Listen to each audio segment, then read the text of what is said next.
ग्राम सचिव के लिए जो पंचायती राज अधिनियम हरियाणा है 1994, उसकी एक सीरीज हमने स्टार्ट कर रखी है ऑब्जेक्टिव क्वेश्चंस की, जो पेपर में पूछे जा रहे हैं ऑब्जेक्टिव क्वेश्चन की।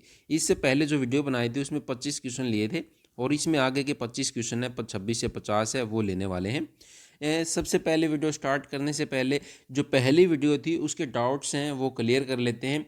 अभी जैसे नई वीडियो आएगी, तीसरी वीडियो आएगी, उसमें 50 से 75 जो क्वेश्चन रहेंगे।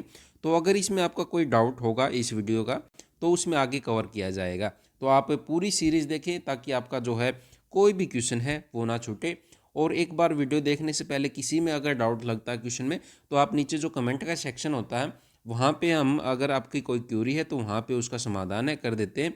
वहाँ पे एक पिन रहेगी, जो कमेंट बॉक्स में हम जो भी समाधान होगा उसका वो पिन करके है वो कमेंट डाल देंगे, उसमें वो देख सकते हैं। तो पहले जो क्वेश्चन था एक वीडियो में, इससे पहले वाले में एक था क्वेश्चन नंबर 10 था। उसमें पूछा गया था ग्राम सचिव है जो, ग्राम सचिव की नियुक्ति है किस धारा में की जाती है, तो वो धारा थी 14, और उसके कर्तव्य लिखे गए हैं, कर्तव्य धारा 15 में दिए गए हैं ग्राम सचिव के। ठीक है, तो ये है, बोलने में कुछ हो गया था मजा, हमने बोलने में जो कर्तव्य है वो बता दिया था। क्वेश्चन था किसका था, क्वेश्चन था कि नियुक्ति किस में होती है, कि नियुक्ति होती है 14 में, और जो है कर्तव्य है 15 में है। आज का पहला क्वेश्चन है वो शुरू कर लेते हैं। इसकी पीडीएफ है, धुरीना ऐप की लिंक है डिस्क्रिप्शन में, धुरीना ऐप पे इसकी पीडीएफ मिल जाएगी। अगर धुरीना ऐप पे नहीं मिलेगी तो हम हैं, टेलीग्राम की लिंक है, टेलीग्राम पे भी अपलोड कर देंगे इसको, टेलीग्राम से आप देख लीजिए। पहला क्वेश्चन है, प्रत्येक ग्राम पंचायत द्वारा विभिन्न उप समितियों का गठन है किया जाना है। इनमें से कौन सी समिति कृषि उत्पादन, पशुपालन तथा ग्राम उद्योग तथा गरीबी उपशमन कार्यक्रमों में संबंध में कार्य करेगी। तो इनसे रिलेटेड है, कौन सी समिति है वो कार्य करेगी। उत्पादन के, कृषि उत्पादन है, पशुपालन है, ग्राम उद्योग है, तो ये काम करेगी। कौन सी करेगी, 26 का ये करेगी जो उत्पादन उप समिति है, जो उत्पादन उप समिति ये काम करेगी इसके लिए। आगे हमारा क्वेश्चन, जहां कोई एक ग्राम पंचायत एक से अधिक ग्रामों में गठित की जाती है, इससे संबंधित ग्राम के पंच तथा ग्राम सभा के सदस्यों में से नियुक्ति सदस्यों की कितनी होगी, ये कौन सी समिति है वो होगी। तो कौन सी समिति है, जहाँ पे एक से अधिक है ग्राम गठित की जाती है और उसके संबंध में पंच और ग्राम सभा के सदस्यों की एक जो कमेटी है, समिति है, वो बनाई जाती है। तो वो कौन सी होगी, तो जो स्थानीय समिति है वो स्थानीय समिति है वो होगी। ग्राम पंचायत द्वारा गठित सामाजिक न्याय समिति में कम से कम एक ब्लैंक सदस्य तथा एक अनुसूचित जाति से संबंधित रखने वाला सदस्य होगा। तो कौन सा सदस्य होगा, ये ऑप्शंस हैं, बुजुर्ग है, सम्मानित व्यक्ति है, महिला है, ग्राम सचिव है। तो कौन सा होगा, जो गठित सामाजिक न्याय समिति की बात कर रहे हैं, तो सामाजिक न्याय समिति में एक महिला सदस्य का होना जरूरी है, और एक अनुसूचित जाति से संबंधित जो मेंबर है वो होगा इसके अंदर, महिला आएगा, एक महिला सदस्य और एक अनुसूचित जाति से संबंधित। ग्राम पंचायत द्वारा, अगर आपकी कोई क्यूरी है ना इनसे रिलेटेड, तो आप कमेंट बॉक्स में पूछ सकते हैं। ग्राम पंचायत द्वारा गठित प्रत्येक समिति को मास में कम से कम कितनी बैठक करनी होगी, तो ग्राम पंचायत को। और एक और क्वेश्चन था उसमें ये पूछा गया था, ग्राम पंचायत, जो ग्राम पंचायत है, पंचायत समिति है, जिला परिषद है, हमने डाला था कि ग्राम पंचायत का जो कार्यकाल है 5 वर्ष है, जो कार्यकाल है उसमें कहाँ पे कौन सी धारा में है, तो वो धारा 3 थी। और जो टर्म था, टर्म में एक एक बच्चे का कमेंट आया था कि भी सर है धारा भाग पार्ट 2 में है और धारा 10 में है, धारा 10 में है वो सरपंच का है, वो सरपंच का बताया गया है कि भी 5 साल है उसकी होगी जब तक उसको हटाया नहीं जाता। जो टर्म ऑफ ऑफिस है सरपंच का वो उसमें दिखाया गया है। लेकिन जो ग्राम पंचायत, पंचायत समिति है और जिला परिषद है, उनका जो कार्यकाल है क्या टर्म रहने वाला, वो धारा 3 के अंतर्गत है। आप इसमें देख सकते हैं इंग्लिश में जो प्रोवाइड किया गया है गवर्नमेंट की तरफ से पंचायती राज, उसमें मिला हुआ, उसमें देख सकते हैं आप धारा 2 में, धारा 3 में, सॉरी धारा 3 में, ग्राम पंचायत द्वारा गठित प्रत्येक समिति को मास में कम से कम कितनी बैठकें करेगी। तो ग्राम समिति है, कितनी बैठकें करेगी ग्राम पंचायत द्वारा प्रत्येक समिति, कम से कम। तो ये कम से कम है, कितनी बैठकें करनी होंगी इसको, ये करनी होंगी कम से कम मास में 2 बैठकें हैं प्रत्येक समिति। जैसे ऊपर समिति बनाई है ना, स्थानीय जो न्याय समिति हैं और वह जितनी भी समितियां बनेंगी जो जो काम करने के लिए बनाई जाती है, तो महीने में उनको कम से कम है 2 बैठकें हैं निर्धारित रूप से करनी होंगी।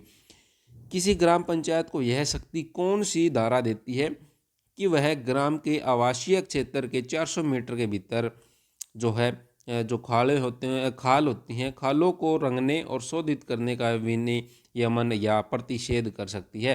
तो 400 मीटर के बैन कर सकती है उनको कि भी 400 मीटर के अंदर है, जो मान लीजिए गांव है, इसका 400 मीटर का दायरा है, तो इसमें है जो ये जो है इनको निषेध कर सकती है, बैन कर सकती है कि भी ये खालों का रंगना है, यहाँ पे नहीं होगा। तो कौन सी धारा है उनको ये शक्ति प्रदान करती है? धारा 25 है, धारा 25 है, ये है वो काम करती है।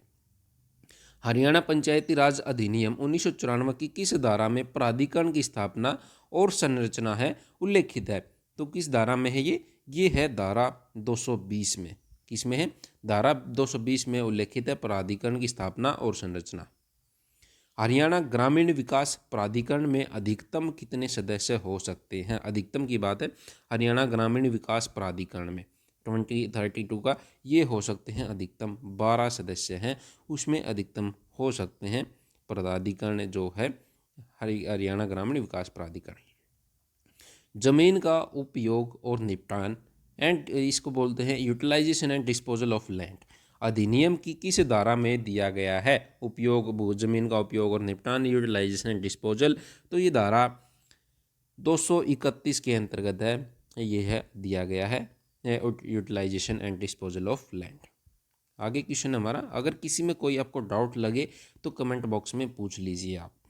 हरियाणा पंचायती राज अधिनियम 1994 के अध्याय एक्स के अनुसार पंचायत समिति द्वारा बनाए गए अनिवार्य समिति का भाग निम्नलिखित में से कौन सा नहीं है? तो इनमें से कौन सा नहीं है? पंचायती राज जो अध्याय 10 है उसके अंतर्गत जो समिति बनाई जाती है, इनमें से कौन सी समिति नहीं है? सामाजिक न्याय समिति है, ये है, इसमें सामान्य समिति भी है, इनके कार्य भी हम पढ़ चुके हैं पहले दोनों की। सामाजिक न्याय समिति का तो अभी आया था, सामान्य समिति। स्वास्थ्य एवं कल्याण समिति है, ये इसके अंतर्गत नहीं आती, जो एक्स अध्याय एक्स है 10वां पंचायत समिति का, उसमें नहीं आती। वित्त लेखा परीक्षण आयोजना समिति है, ये भी उसके अंतर्गत आती है। स ऑप्शन है स्वास्थ्य एवं कल्याण समिति। पंचायत समिति द्वारा समिति की स्थापना किस धारा में उल्लेखित है?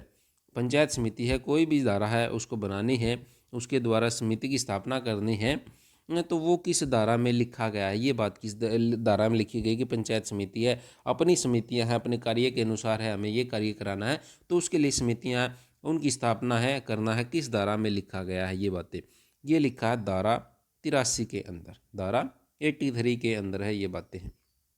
आगे क्वेश्चन है, सरकार राजपत्र में अधिसूचना द्वारा सदस्यों की ऐसी संख्या निश्चित कर सकती है। जिला परिषद की बात है, जो जिला की कुल जनसंख्या को ध्यान में रखते हुए प्रत्येक 40,000 की जनसंख्या अथवा उसके लिए एक सदस्य के जो मापमान है और वार्ड से प्रत्येक से जो निर्वाचित सदस्य होंगे उनकी अधिकतम संख्या, ये जो सदस्यों की संख्या निश्चित कर सकती है सरकार, लेकिन उसमें अधिकतम और जो निम्न संख्या है जो निर्वाचित सदस्य होंगे, धारा 119 में जो जिला परिषद का दिया गया है, तो उसमें अधिकतम और जो निम्न संख्या कितनी हो सकती है? कितनी हो सकती है ये जिला परिषद में निर्वाचित सदस्यों की? तो अधिकतम 30 हो सकती है और निम्न है 10 हो सकती है। ऑप्शन नंबर बी है जो ये राइट आंसर होगा इसका। आगे जिला परिषद की, हाँ, जिला परिषद की प्रथम बैठक उस तिथि से कितने दिनों के अंदर भीतर है बुलाई जाएगी जिस पर निर्वाचित सदस्यों के नाम, जो निर्वाचित सदस्य हुए थे उनके नाम निर्वाचन आयुक्त द्वारा अथवा इस नियमित उसके द्वारा प्राधिकृत किसी अन्य अधिकारी द्वारा है उसमें प्रकाशित किए गए हों, प्रकाशित हो गए हों इनके नाम है जो, और उसके अंदर है कितने दिनों के अंदर है जो प्रथम बैठक है ये बुलाई जानी है। तो कितने दिनों के अंदर बुलाई जाएगी? ऑप्शन हैं 4 सप्ताह, 2 महीने, 6 महीने, 45 दिन। तो ये 28 दिन है, 4 सप्ताह हैं, 4 सप्ताह के अंदर है ये जो बैठक है पहली बुलानी होगी। जिला परिषद की व्यापार के लेन देन, ट्रांजैक्शन ऑफ बिजनेस बोलते हैं, की सामान्य बैठक ऑर्डिनरी होती है, उसका कोरम है गणपूर्ति है। अगर कोई सामान्य बैठक ले रहे हैं तो उसके लिए कितने सदस्य उपस्थित होने ज़रूरी है, उनकी गणपूर्ति है, कितनी होनी चाहिए कि मीटिंग होगी, तो वो है 38, एक तिहाई मेंबर हैं, एक तिहाई सदस्य हैं, वो पूरे होने चाहिए कोरम का, बैठक होने के लिए कम से कम इतने ज़रूरी हैं। जिला परिषद की व्यापार के लेन देन, ट्रांजैक्शन ऑफ बिजनेस, पहली सामान्य थी, ये विशेष बैठक है, स्पेशल बैठक है, वो जर्नल मीटिंग थी, जर्नल ये स्पेशल मीटिंग है, का कोरम है, इसकी गणपूर्ति है, कितनी होगी? दोनों साथ साथ में ले दिए हमने क्वेश्चन, तो ये है 1 आधी होगी, 1/2 होगी, और वो 1/3 थी सामान्य के लिए, ये विशेष है, इसमें आधी होगी। जिला परिषद की किसी बैठक में पारित प्रत्येक प्रस्ताव की एक प्रति बैठक की तिथि से, मान लीजिए कोई बैठक हुई है तो उस तिथि से कितने दिन के भीतर राज्य सरकार के पास से भेजी जाएगी, भेजी जानी अनिवार्य है। कितने दिनों के अंदर है भेजी जानी है? अगर कोई भी प्रस्ताव पारित हो गया है तो ये भेजी जानी है 3 दिन के अंदर। 3 दिन के अंदर है राज्य सरकार के पास है, उसकी एक कॉपी है, वो पहुंच जानी चाहिए। जिला परिषद के मुख्य कार्यपालक अधिकारी तथा अन्य अधिकारियों की कार्य शक्तियाँ कर्तव्य हरियाणा पंचायती राज की किस धारा में उल्लिखित है? ये जिला परिषद की बात नहीं कर रहे, ये जो उसमें अधिकारी काम करते हैं, मुख्य कार्यपालिक अधिकारी हैं या अन्य अधिकारी हैं, उनके बारे में बात कर रहे हैं। जिला परिषद का आगे देखेंगे तो ये कौन सी धारा में है? ये धारा 134 में ये दिया गया है। किस में दिया गया है? धारा 134 के अंदर मुख्य कार्यपालक अधिकारी और अन्य अधिकारी उनकी शक्तियाँ। जिला परिषद के कार्य व कर्तव्य, अभी जिला परिषद की बात करें, जिला परिषद के कार्य व कर्तव्य हरियाणा पंचायती राज अधिनियम 1994 की किस धारा में दिए गए हैं? किस धारा में दिए गए हैं? ये धारा 137 में, और जो उनमें काम कर रहे हैं वो 134 में दिए गए हैं, और जो अधिकारी हैं उसमें वो 134 में, और जिला परिषद के 137 में। आगे है, जिला परिषद ऐसी समितियों का गठन कर सकती है जिन्हें यह अपने कार्यों के निष्पादन के लिए आवश्यक समझे। समितियां बनाई जाती हैं, जो भी काम करवाना है, कोई भी काम है उसके लिए समिति बनाते हैं, तो समझे प्रत्येक ऐसी समिति का पदेन सचिव कौन होगा? तो ऐसी समिति का पदेन सचिव कौन होता है? कौन होगा पदेन सचिव? वह होगा मुख्य कार्यपालक अधिकारी है, जो उसका पदेन सचिव है वो होगा। और पदेन सचिव जो ग्राम सभा की, ग्राम पंचायत बनाती है समितियां ग्राम, उसमें पदेन सचिव है, जो ग्राम सचिव है जिसके लिए आप तैयारी करें वो होता है। जिला परिषद की निधि जो फंड होता है उसकी पासबुक होती है, जो बैंक की कॉपी होती है, पासबुक होती है, कितने दिन में एक बार जो खजाना अधिकारी है बैंक का, जो ट्रेजरी वाला बोल सकते हैं, उसके पास भेजी जानी है, और उसमें अतिशेष लिखना आवश्यक है कि भी बैलेंस कितना बचा हुआ है। ये अनिवार्य है, कितने दिन के अंदर है एक बार हो जानी चाहिए, प्रत्येक 3 माह में एक बार, कम से कम 1 माह में एक बार, कम से कम 6 माह में, कम से कम 2 माह में एक बार। तो कितने दिन के अंदर हो जानी चाहिए? कम से कम 1 माह में एक बार है एंट्री उसमें होनी जरूरी है जो है पासबुक है उसके अंदर। आगे बढ़ते हैं। जिला परिषद किस तरह की बैठक में अधिनियम की धारा 147 के अनुसार कर लागू करने का प्रस्ताव पारित कर सकता है? किसी चीज़ पे टैक्स लेना है तो जिला परिषद है अपनी बैठक में अधिनियम की किस धारा, जो अधिनियम की धारा 147 उसके अनुसार है, कौन सी बैठक होगी वो? धारा तो 147 होगी, लेकिन बैठक कौन सी होगी? स्पेशल होती है, ऑर्डिनरी होती है, तो कौन सी मीटिंग है? या किसी में भी ले सकता है? तो ये ले सकता है सिर्फ जो विशेष बैठक होगी, स्पेशल मीटिंग होगी, उसके अंदर ही ये प्रस्तावों को पारित है कर सकते हैं। सरपंच के कार्यकाल का जो कार्यालय का कार्यकाल हरियाणा पंचायती राज की किस धारा में दिया गया है? देखिए, सरपंच का जो टर्म ऑफ ऑफिस है, जब तक उसको हटाया नहीं जाता, ये जो दिया गया है धारा 10 में दिया गया है, धारा 10 में। और जो पंचायत, ग्राम पंचायत है, पंचायत समिति है, जिला परिषद है, उनका दिया गया है धारा 3 के अंदर दिया गया है। ठीक है, ये जो क्वेश्चन था एक का डाउट था, इस वजह से ये लेना पड़ा हमें। ग्राम सभा की कोई साधारण बैठक बुलाने के लिए ग्राम सभा के सदस्यों को कितने दिन पहले है नोटिस दिया जाना है? एक बात समझ लीजिए, एक ग्राम सभा है, एक ग्राम पंचायत है। ग्राम सभा और ग्राम पंचायत में क्या डिफरेंस है, आप कमेंट बॉक्स में बताइए। इसके बारे में अगर आपको पता है तो हाँ करें, नहीं तो नहीं भी करें। तो अगर जिसको डिफरेंस पता है वो ज़रूर बताएं। आगे इस वीडियो में जो नेक्स्ट वीडियो आएगी उसमें ग्राम सभा और ग्राम पंचायत का डिफरेंस आपको समझाएंगे कि ग्राम सभा क्या है, ग्राम पंचायत क्या है, क्या अंतर है। तो ग्राम सभा की कोई साधारण बैठक बुलाने के लिए ग्राम सभा के सदस्यों को कितने दिन पहले नोटिस दिया जाना जरूरी है? कितने दिन पहले? ये है कम से कम 15 दिन पहले, 15 दिन पहले। और साल में कितनी बैठकें होती हैं ग्राम सभा की, जो बीडीपीओ द्वारा निर्धारित की जाती है? 3 मीटिंग से साल में ज़रूरी है वो। ग्राम सभा की किसी भी मीटिंग, किसी भी बैठक में ग्राम सभा का कोई सदस्य जो प्रस्ताव रखना चाहता है, कोई भी प्रस्ताव रखना चाहता है बैठक के अंदर, तो यह प्रश्न पूछना चाहता तो वह ऐसा करने का नोटिस कम से कम कितने दिन पहले सरपंच को देगा। ये भी पूछ सकता है किसको नोटिस देगा, सरपंच को देगा। कि भी मैं एक क्वेश्चन पूछना चाह रहा हूँ इसमें, तो कम से कम कितने दिन के उसमें है, कितने दिन पहले है नोटिस उसको देना होगा।